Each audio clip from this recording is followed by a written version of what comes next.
Hello, hello. My life be like, yeah.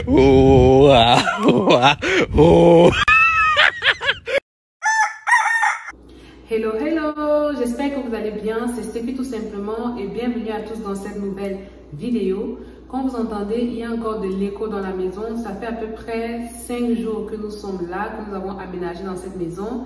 D'ailleurs, je suis en train de vous faire plein de vlogs, donc n'hésitez pas à regarder tous les vlogs sur ma chaîne, à liker. Et si vous n'êtes pas encore abonné, abonnez-vous parce que ça fait toujours plaisir de voir que la chaîne évolue, de voir que je fais des vidéos qui vous plaisent. Vous le savez, ça fait à peu près 6 mois, voilà, que je suis aux États-Unis et donc j'ai décidé de faire cette petite vidéo pour vous parler de 5 choses dont je trouve que le prix ici aux États-Unis est différent de celui de l'Europe et plus précisément de la France. Je vais particulièrement comparer avec la France parce que vous le savez, j'ai vécu pendant plusieurs années en France, donc je connais plus ou moins comment fonctionne le système en France. Donc pour la vidéo d'aujourd'hui, je vais essayer de la tourner sans couper parce que Farel s'est endormi et moi je dois retourner travailler, donc je vais aller vraiment droit au but. C'est parti pour le premier. Donc pour le premier point, c'est la santé. Je pense que si vous avez un tout petit peu regardé la vie aux États-Unis, vous savez que ici aux États-Unis, il n'y a pas de système de carte vitale comme en France. Ça veut dire que quand on vit en France, on a une carte vitale et lorsqu'on va faire des soins chez le médecin ou alors à l'hôpital, il y a une bonne partie des frais qui est couvert par l'État. Par exemple, si vous avez en plus de votre carte vitale qui est gratuite, si vous avez une mutuelle que vous payez mensuellement, vous pouvez même vous arriver à un point où vous ne payez quasiment rien pour vos soins.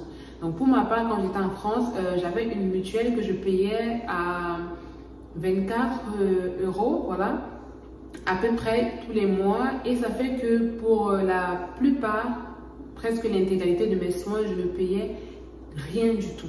Voilà.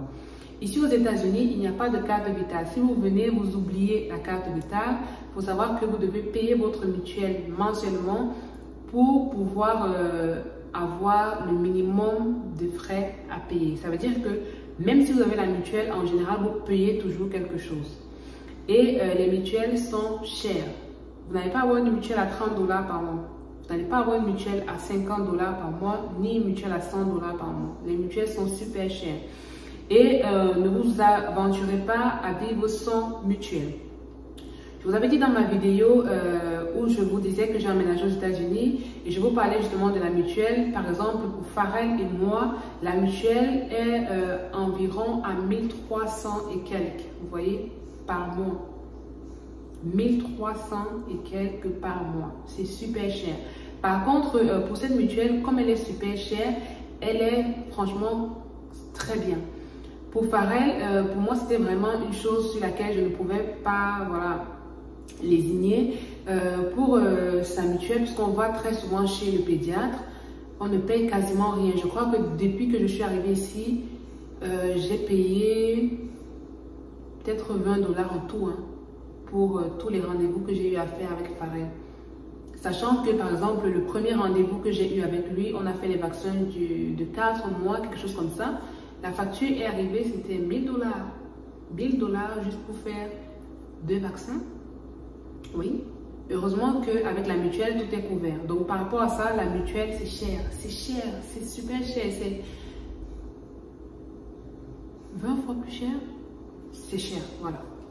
Ensuite, le deuxième point, c'est l'assurance auto. Franchement, quand j'ai eu à digérer l'assurance, la mutuelle, bon, après la mutuelle, pour ma part, je ne paye pas, elle est couverte par mon employeur. L'assurance auto, non, l'assurance auto, franchement, déjà, il faut savoir que quand j'étais en France, moi, j'avais ce qu'on appelle l'assurance tout risque, c'est-à-dire que j'étais couvert à quasiment tout. Quand j'ai voulu faire ça pour ma voiture ici aux États-Unis, j'ai fait des simulations. Assurance tout risque. Le moins cher que j'ai trouvé, c'était 450 $ par mois. Qui va payer 450 $ par mois. En tout cas, pas moi. Donc, sachez que c'est cher. Et aussi, c'est cher et c'est aussi fonction de... c'est comme en France, c'est fonction de l'état dans lequel vous vivez, de la ville dans laquelle vous vivez. Plus vous êtes proche des grandes villes, quand j'étais chez mon oncle, on était vraiment très proche. On était à quoi? 5 minutes de Washington DC. C'est cher. Les assurances sont chères. Maintenant, ce que j'ai fait, c'est que j'ai pris une assurance qui n'est pas tout risque, mais une assurance qui est vraiment plus ou moins bonne, que je paye 200 $ par mois. Mais comme j'ai déménagé et que je me suis éloignée de Washington DC et que je suis dans une petite et bonne ville, mon assurance est passée à environ 150, oui, je crois que c'est 140 quelque chose, 150 $ par mois. Et je trouve que ça va parce que tous les 6 mois, en fait, il y a un recalcul si vous n'avez pas eu de problème. Et j'espère que ce sera mon cas pour que mon assurance auto puisse chuter. Mais l'assurance auto, c'est cher. Comprenez pourquoi ça ne rigole pas.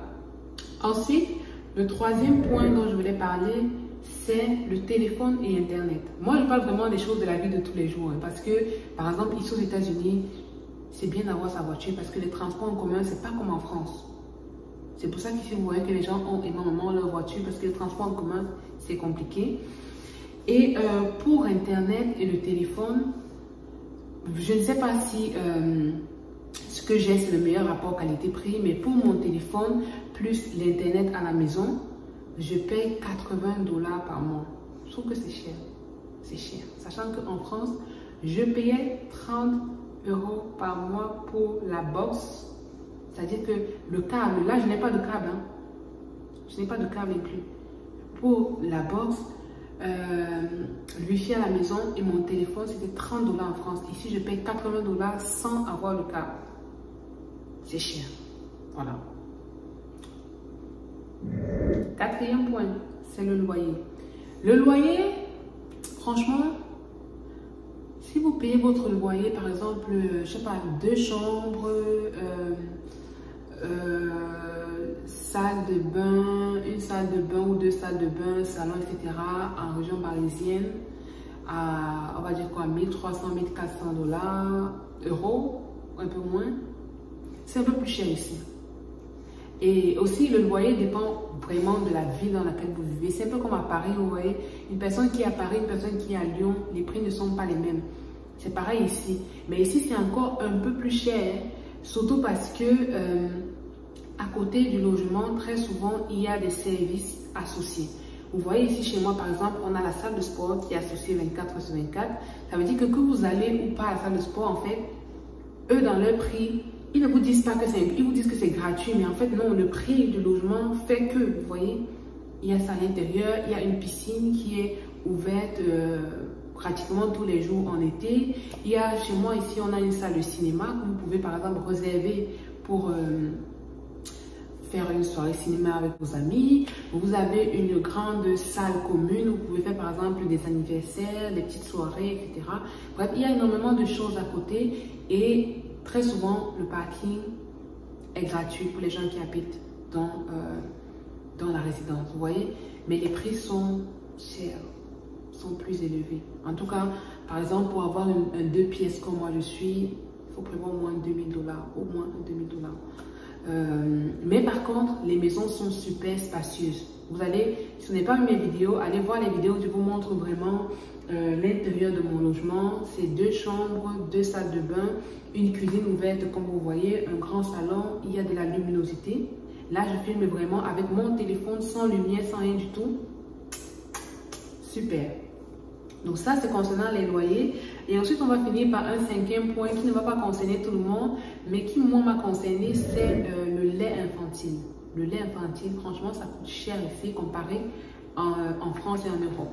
Déjà, oubliez, hein, on revoit la CAF. Il n'y a pas de CAF ici. Par contre, je sais qu'il y a des aides pour les enfants américains. Ça veut dire que si vous avez accouché ici, vous avez des aides qui vous sont associées. Mais par contre, si vous êtes comme moi, qui venez d'un autre pays avec un enfant, vous n'avez droit à rien du tout. Le lait, le prix du lait. Avant de donner le prix du lait, je vais vous expliquer le contexte. Il faut savoir que cette année, les États-Unis ont vécu un problème très compliqué au niveau du lait. Il y a eu une rupture qui n'a pas eu lieu depuis plus de 20 à 30 ans sur le pays entier. Tout simplement parce que l'une des plus grosses usines a comment ça s'appelle? Il y a eu un problème d'infection et ça fait qu'une bonne partie du lait qui a été produit et mis sur le marché était infecté. Certains enfants sont même tombés gravement malades parce qu'ils ont consommé ce lait-là. Et du coup, l'État a dû retirer une bonne partie du lait sur le marché. Donc ça fait que non seulement le prix du lait est cher, mais c'était compliqué à trouver le lait. Moi ici, quand j'étais en France, j'utilisais la marque Gallia Calisma et j'achetais le petit carton de 1 kg à, je crois, 23 €, quelque chose comme ça. Et ce carton-là, il va faire une semaine et demie, quelque chose comme ça, ou 2 semaines, hein, parce que pareil, il envoie le lait. Et quand je suis donc arrivée ici, j'étais venue avec un petit stock que j'ai commencé à utiliser avant de pouvoir changer. Quand je suis passée donc à une des marques les plus connues ici, qui est la marque Similac, vu qu'il y avait les ruptures de stock, ils ne fabriquaient que des petites boîtes, les boîtes de 300 grammes. La petite boîte de 300 grammes, tenez-vous bien, coûte 17 $. Quand vous allez dans les grands magasins comme Walmart, moi j'avais un magasin, une épicerie espagnole à côté de chez moi qui vendait cette même boîte-là à 24 $. La petite boîte de 300 grammes, Monsieur Farrell boit ça en 3 jours. Donc, qui dit 3 jours, dit que il faut multiplier 17 $ fois 10 pour avoir le prix du lait par mois. C'est cher. C'est cher, c'était cher. Bon, maintenant, ça a un peu changé parce que là, maintenant, le lait n'est plus trop en rupture de stock. Avec sa pédiatre, on a décidé de changer pour passer à une autre marque. Et donc, cette marque-là est un peu moins chère, mais c'est toujours un peu plus cher comparé à la France. Le lait est cher dans ce pays. Voilà, c'est ce que je tenais à dire. Je pense que c'est pas tout ce qui est un peu différent par rapport à ça. Je peux, si vous voulez, dites-le moi en commentaire, faire une vidéo pour comparer d'autres choses qui sont chères en Europe, moins chères aux États-Unis, ou d'autres vidéos aussi de comparaison sur la vie. Bref, dites-moi en commentaire si vous avez des idées, si vous voulez que je vous parle de certains sujets précis aux États-Unis. Je le ferai avec plaisir et je pourrais facilement comparer avec la France puisque j'y ai vécu. Et voilà, donc j'espère que la vidéo vous a plu. N'hésitez pas à la liker, à vous abonner à ma chaîne et on se retrouve très vite pour d'autres vidéos. Bye!